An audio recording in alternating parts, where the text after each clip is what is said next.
Once upon a time, in the latter half of the 20th century, there was a game show called Name That Tune. Running from 1952 to 1985, Name That Tune challenged contestants to name songs using a variety of hints and clues.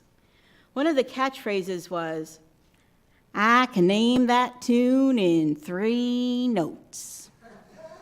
The brave could name that tune in 1 note. As a wee lass, I loved this game show. Game shows were already fascinating to me, but this one seemed to tap into something closer to who I was as a person. You see, I lived and breathed music. I was weaned on the Beatles. I was lulled to sleep by the bossa nova of the 1960s. I learned to dance to the Bee Gees. And I mastered my parents' LP record player at a very early age. Music was and is and continues to be my air, my water, my food, my religion, my life. But Name That Tune also tapped into my curious aptitude for memorization. My memory is a peculiar thing. To this day, I can tell you what dress my mother was wearing the day that I got my first 2-wheeler bike. I can describe with exquisite detail a particular purse of hers that she carried while I was in elementary school, remembering the texture of the blue-gray velour, the picture of the aspen trees on it, the 2 deer that were underneath the aspen tree. In the days before mobile phones, my mother used to tell me things that she wanted to have remembered so that she knew I would recall the topic or detail for her at a later date. Basically, I was a PDA. And when it came to music, well, I could definitely name that tune in 2 notes or 1 chord. Yet, my memory for music has been known to fail me at times. For some weird reason, it only works with music I've actually heard before. This fact, let that sink in. This fact was made clear to me at my 10th high school reunion some years back. We were all handed a CD of music as a parting gift. This CD was supposed to bring us back to yesteryear, give us all warm fuzzies or something. But when I popped the CD into the car stereo, I barely recognized any of the music. Whose youth was this? It wasn't mine. There wasn't any music by The Cure, The Smiths, or even Susie and the Banshees. There was some Def Leppard. There was maybe a little bit of, Poison, but overall, the disc was an alien artifact to me, filled with music I didn't recognize. It was mostly hip-hop, rap, and whatever the precursor to New Jack Swing was. This wasn't entirely surprising to me. You see, despite my great memory for music, I listened to what the black kids at my school called white music. Didn't matter that I listened to blues artists like B.B. King, who was black, or loved Miles Davis, who was black. I started out high school listening to redundantly named bands like Mr. Mr. and Duran Duran. And then I got into the alternative music scene.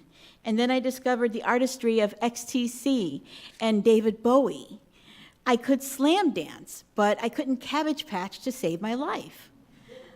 Nowadays, music genres are a bit more multiracial and a bit more culturally diverse, but in the 80s and 90s, this wasn't the case.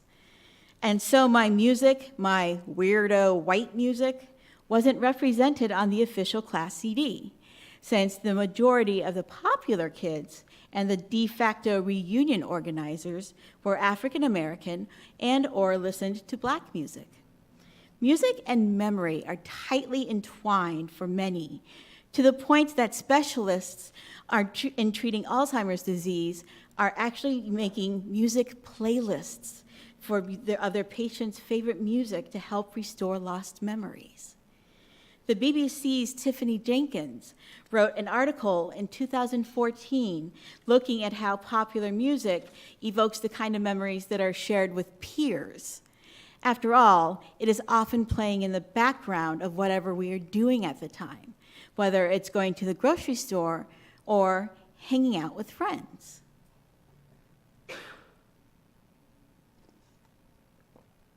Why then were my memories not jibing with this CD? Simple. My music was not the popular music of my classmates' memories. This CD didn't represent my shared experience. Had the CD had a greater diversity of music, including artists like the Red Hot Chili Peppers or Bauhaus, not just an art movement, I would have been taken back to memories of hanging out at my favorite coffee house with my friends, or eating French fries at Denny's after a showing of Rocky Horror Picture Show.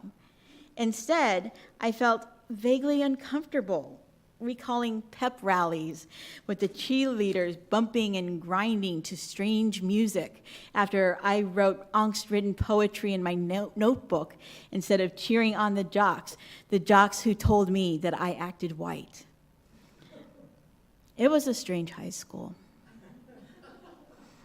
What the BBC article touches on is the idea of cultural memory, the shared memory of a culture. Jeanette Rodriguez and Ted Fortier, in their summary of their book, Cultural Memory, Resistance, Faith, and Identity, define cultural memory of those transformative historical experiences that define a culture, even as time passes and it adapts to new influences. For oppressed peoples, cultural memory engenders the spirit of resistance. Not surprisingly, some of its most powerful incarnations are rooted in religion. Cultural memory was evident in the CD in theory, but remember how I said I felt no connection to the CD? This was not the first time I felt a personal disconnect from my own culture's musical cultural memory. Even as a young child, I was befuddled by things like step dancing. I remember kids trying to teach me how to do the Smurf, a dance move, and me and my bad knees admitting to each other that we'd rather do the dance that Molly Ringwald's character did in the movie The Breakfast Club, which is much easier on the kneecaps. Cultural memory doesn't have to relegate itself to race. Think of the culture of Unitarian Universalism, for example, and our religious music. Our hymnal is filled with music from many different sources, including the Civil Rights era and the period of slavery in the United States. UUs have adopted into their music vernacular this music of struggle and pain. To white UUs, perhaps it feels natural to adopt this language of protest and freedom, as Unitarian Universalists have often allied themselves with those fighting the good fight, and are often the people fighting the good fight. Yet, for those who are African American, being in a room full of white people singing "There'll be freedom in that land" can be discomforting. A song once used to signal defiance as a Negro spiritual is now jarringly out of context, being the final song of a service, the one thing separating hungry congregants from coffee hour. This disconnect, this inability to share the same musical memories as others, is not unique to me. Trauma survivors may shudder at hearing a jaunty pop tune, as it may remind them of the time of their particular trauma. Etta James's immortal song, At Last, may remind forlorn lovers of ex-boyfriends and ex-girlfriends. Anything sung by Ted Nugent might remind feminists of Nugent's hateful rhetoric towards women. Of course, it doesn't have to be all negative. While an aging straight baby boomer may reflect upon his hours spent in discos in the 1970s as hedonistic, a gay man of the same age may reflect upon that time as a period of gay liberation.